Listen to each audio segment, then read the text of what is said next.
खत्म हो गई। 6 मैच हुए, 3 भारत ने जीते, 3 ऑस्ट्रेलिया ने जीते। 2-1 से उन्होंने वनडे जीते थे। भारत आज क्लीन स्वीप नहीं कर पाया, 12 रन से मैच हार गया। इन 12 रनों की बात करेंगे, लेकिन भारत ने जब इस सीरीज को जीता है तो भी 2-1 से ही जीता है। हालांकि आज का मुकाबला एक वक्त ऐसा लग रहा था कि भारत ही जीत जाएगा। विराट कोहली ने रन भी बनाए, 100 आज भी नहीं बन पाया, लेकिन जैसे आप देख रहे हैं केएल राहुल शुरू में आउट हो गए, शिखर धवन 28 को बड़ी स्कोर में तब्दील नहीं कर पाए, संजू सैमसन ने 10 रन बनाए, श्रेयस अय्यर खाता नहीं खोल पाए और अंत में एक स्टेज पर 7 ओवर थे, 87 रन थे, विराट और हार्दिक पांड्या बैटिंग कर रहे थे। लेकिन आज हार्दिक पांड्या का दिन नहीं था, इसीलिए मैं कह रहा था कई दिनों से कि शायद T20s में बहुत जल्दी वो इंडिया के MVP बन चुके हैं, लेकिन आज वो इस मैच को जिता नहीं पाए। मेरे साथ आज हरभजन सिंह रहेंगे, हमेशा की तरह बात करेंगे, देखते हैं कि भारत ने क्या कुछ गलती की, भारत ने इस सीरीज से क्या निकाला। लेकिन इससे पहले कि हरभजन से बातचीत का सिलसिला शुरू हो, आपको दिखा देते हैं आज के मैच की ये कहानी। 12 रनों की हार ने मन खट्टा कर दिया। माना कि सीरीज 2-1 से भारत के नाम रही, लेकिन 3-0 का मजा कुछ और ही होता। भारत को मिला था 187 का लक्ष्य। खाता खुलने से पहले ही गिरा पहला विकेट। पारी की दूसरी गेंद राहुल ने मैक्सवेल की गेंद को वहीं मारा जहां फिंच ने फील्डर खड़े किए थे।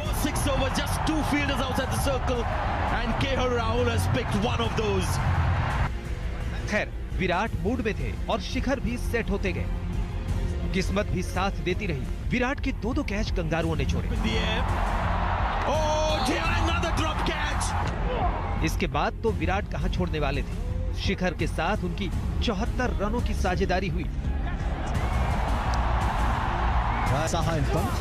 शिखर के शॉट खेलने तक सब कुछ ठीक ठाक चल रहा था। रन रेट भी, आस्किंग रेट भी। शिखर क्या गए, शामत आ गई। संजू एक बार फिर दगा दे गए, इस बार लॉन्ग ऑफ पर। The last time around, Sanju Samson found long off. Shreyas Iyer का खराब फॉर्म इस पारी में भी उनके पीछे पीछे आया।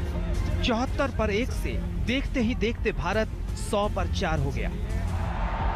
And should be taken easily this time by Steve Smith. अब जीत के लिए विराट और हार्दिक को लंबी साझेदारी निभानी थी। इस साल T20 में पहली हाफ सेंचुरी बनाकर कप्तान क्रीज पर थे।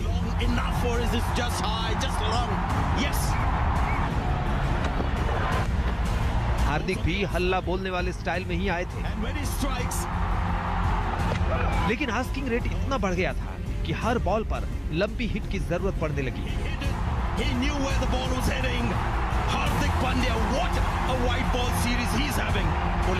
हार्दिक इसी दबाव में आउट हुए। 144 के स्कोर पर गिरा यह विकेट भारत का 5वां विकेट था।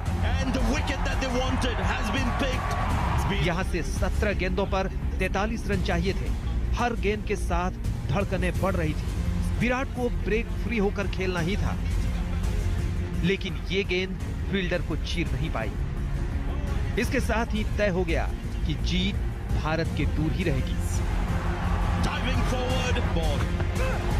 आखिर में शार्दुल ने छक्के पर छक्का जमाया, मगर ये बुझते चिराग की आखिरी लौ भर थी। ऑस्ट्रेलिया ने 5 विकेट पर बनाए 186 रन। फिर फजीहत कराई भारत की फील्डिंग। वैसे तो ऑस्ट्रेलिया के कप्तान खाता तक नहीं खोल सके थे, लेकिन तूफानी वेड और संयमित स्मिथ ने 65 रनों की तेज साझेदारी कर दी। दूसरा विकेट भी सुंदर को ही मिला। कायदे से भारत को ऑस्ट्रेलिया पर नकेल कस देनी चाहिए, लेकिन जिस गेंद पर DRS लेना चाहिए था, इंडिया ने नहीं लिया। एक तरह से वेड को यह जीवन दान था। जीवन दान फील्डर्स भी देते रहे, एक के बाद एक कैच टपका कर। कभी वेड का, कभी मैक्सवेल का। ऑस्ट्रेलिया पर यह रहम टीम इंडिया पर सितम बनकर आया। वेड 53 गेंदों पर 80 की पारी खेल गए और मैक्सवेल 36 गेंदों पर 54 रन ठोक गए। आखिर में भारत के पास काश कहने के सिवाय कुछ नहीं बचा। सीरीज जीत का मजा इस हार ने किरकिरा कर दिया। आज तक bureau.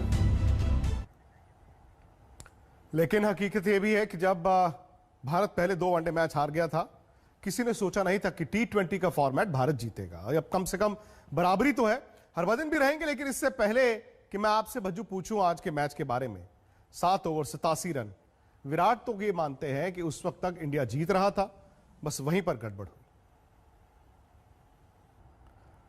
Bhajju 7 over 87 run, Virat खुद कहते हैं कि जब हार्दिक पांड्या आए, उनका एक आधा कनेक्ट हुआ तो उनको भी लगा कि भारत ये मैच जीत सकता है। आप देखिए वक्त कैसे बदला है पिछले 15 दिन में। विराट कोहली चेस मास्टर ये कहते हैं कि सब कुछ हार्दिक पर निर्भर करता था।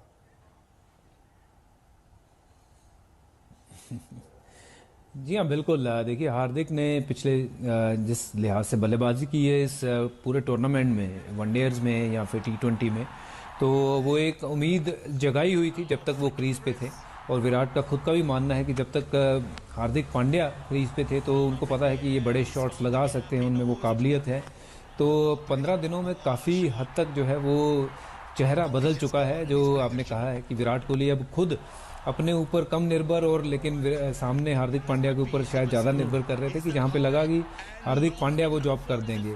Well, in the end I think Virat के लिए या हार्दिक पांड्या के लिए रन काफ़ी ज़्यादा थे, दोनों क्वालिटी प्लेयर्स थे, और अगर वो पूरा लास्ट तक जाते तो हो सकता है ये मैच भारत जीत भी जाता। पर वहाँ तक जाते जाते आपको बहुत सारे चांसेस लेने पड़ते हैं, और उस चांसेस में आपको कभी कभार आप क्लिक करते हो, कभी कभार नहीं। But in the end I think credits to India, you know the way they have fought back. पूरी सीरीज़ में पीछे होने के बावजूद वहाँ से आगे आके उन्होंने जीत हासिल की T20 सीरीज़ में। तो ये बड़ी जीत है, एक कॉन्फिडेंस बूस्टर है, क्योंकि आपकी टेस्ट सीरीज़ अभी सामने पड़ी है। और विराट कोहली का अच्छे निक में आ जाना इस टेस्ट सीरीज से पहले एक बहुत बड़ा जो है वो कहेंगे रिलीफ वाला पॉइंट होगा भारतीय टीम के। सही बात है। आज वैसे देखा जाए शिखर उस पारी को बड़ी स्कोर में तब्दील नहीं कर पाए, और हार्दिक जिस तरह बैटिंग करते 13 गेंद में 20 रन, हमें लग रहा है यार मजा नहीं आया।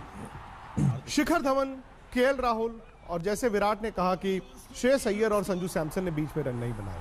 अभी भी आपको T20 में वो मिडिल ऑर्डर भारत की कमजोरी दिखती है। मैं आज के मैच की या सीरीज की बात नहीं कर रहा, मैं टोटलिटी की बात कर रहा हूं, T20 के लिहाज से बात कर रहा हूं।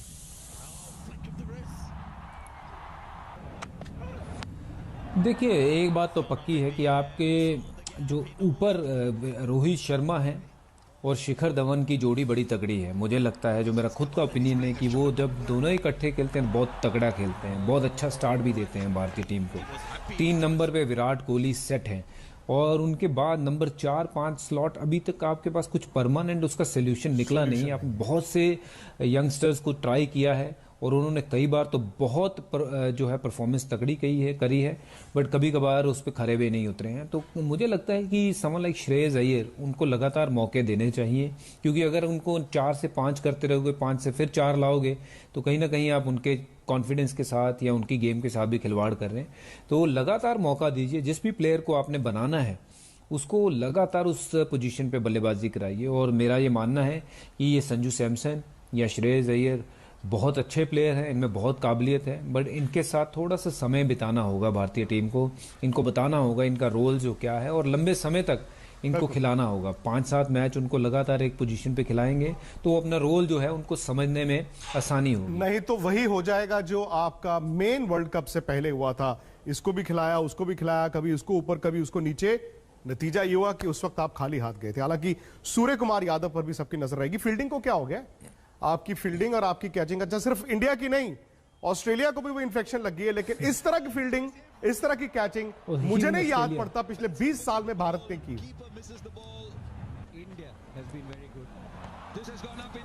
जी हाँ, बिल्कुल। फील्डिंग से निश्चित तौर पे टीम नाराज़ होगी अपने आप से, क्योंकि बहुत से कैचेस, पूरी वनडे सीरीज़ की बात करें या T20 की, तो बहुत से कैचेस जो हैं वो छोड़े गए हैं। जो आसान वाले कैच थे वो निकल गए हैं हाथ से। वो अपॉर्चुनिटीज़ जो थी कि जो 170 बनना था उसको 140 पे रोका जा सकता था, तो वो हाथ से निकल गई।